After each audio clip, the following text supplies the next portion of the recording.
సదాశివసమారంభాం వ్యాసశంకరమధ్యమాం అస్మదాచార్యపర్యంతాం వందే గురుపరంపరాం. జ్యోతిష్ శాస్త్రాన్ని భావితరాల వారికి ప్రసాదించిన ఋషుల యొక్క పాదపద్మాలకి నమస్కారం చేసుకుంటూ, అలాగే నాకు ఈ జ్యోతిష విద్యను నేర్పిన గురువర్యులు జ్యోతిష బ్రహ్మ కీర్తిశేషులు శ్రీ ఏరంకి సూర్యనారాయణమూర్తి గారు, సూర్యశ్రీ దైవజ్ఞ గారి యొక్క పాదపద్మాలకి నమస్కారం చేసుకుంటూ, ఓం శ్రీ మహాగణాధిపతి నమః, శ్రీ గురుభ్యో నమః, హరి ఓం. వీక్షకులందరికీ నమస్కారం. వృశ్చిక రాశి వారికి ఈ వారం సానుకూలమైనటువంటి గ్రహస్థితి ఉన్నది. ఇది చాలా ముఖ్యమైనటువంటి వారము.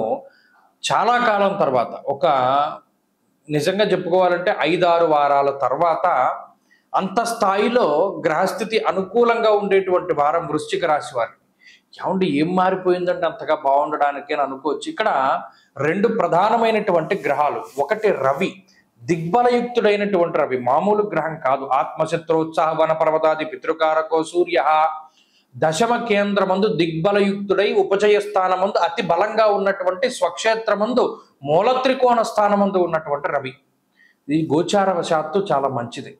లాభస్థాన స్థిత కుజుడు, అలాగే చంద్రబలం.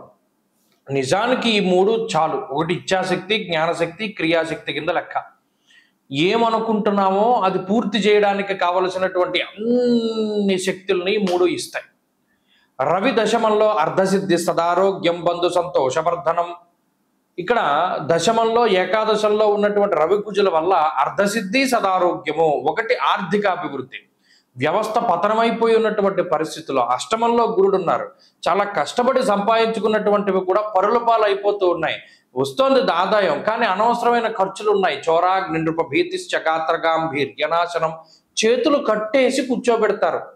గురుడు అష్టమంలో ఉన్నప్పుడు వృశ్చిక రాశి వారిని ఇక మాట్లాడనీయకుండా, ఏమీ చేయకుండా, ఎంత డబ్బున్నా ఎంత అధికారం ఉన్నా ఇలా కూర్చోవలసినటువంటి పరిస్థితుల్లో నుంచోబెడతాడు గురుడు. అటువంటి దాన్ని ఒక్కొక్క గ్రహము కూడా కొంత సహాయం చేసి ఈ బంధనాన్ని విప్పాలి. ఇప్పుడు రవి కుజుల యొక్క వంతు. రవి దశమంలో ఉన్నప్పుడు, కుజుడు ఏకాదశమందు ఉన్నప్పుడు ధైర్యం ఏకాదశ గతే కుజే, అగ్నికి వాయువు తోడవడం, దీనికి తోడు చంద్రబలం ఉండడం. దీనివల్ల ఏమవుతుంది? ఆరోగ్య పరిస్థితులు, ఆర్థిక పరిస్థితులు, ఉద్యోగ పరిస్థితులు, విద్యా వ్యవస్థ, కుటుంబ వ్యవస్థ, ఇప్పటి వరకు మనకి గౌరవం ఇవ్వకూడదు అనుకున్నవాడు కూడా ఇవ్వవలసినటువంటి పరిస్థితులు వస్తాయి. ఏదో congratulations, okay, very good, well done, ఈ మాటలు వినబడుతూ ఉంటాయి. ఎందుకు వినబడతాయండి? ఇంతవరకు పడ్డటువంటి కష్టానికి తగినటువంటి ప్రతిఫలం దొరకడమో, లేదా ఏదైనా మనం కష్టపడి సాధించడమో, లేదా భగవద్ అనుగ్రహం వల్ల కొన్ని పనులు అవ్వడమో, ఇటువంటి వాటికి ఈ వారంలో ఎక్కువ అవకాశాలు ఉన్నాయి. కాబట్టి వృశ్చిక రాశి వారికి అనుకూలమైనటువంటి కాలం నడుస్తూ ఉన్నది. ఈ నెల రోజుల పాటు కూడా కొంచెం ఈ గ్రహస్థితి బాగుంటుంది. కాబట్టి ముఖ్యమైనటువంటి పనులు ఏమైనా చేయదలుచుకుంటే ప్రారంభం చేసుకోండి, ఖచ్చితంగా పూర్తి అవుతాయి.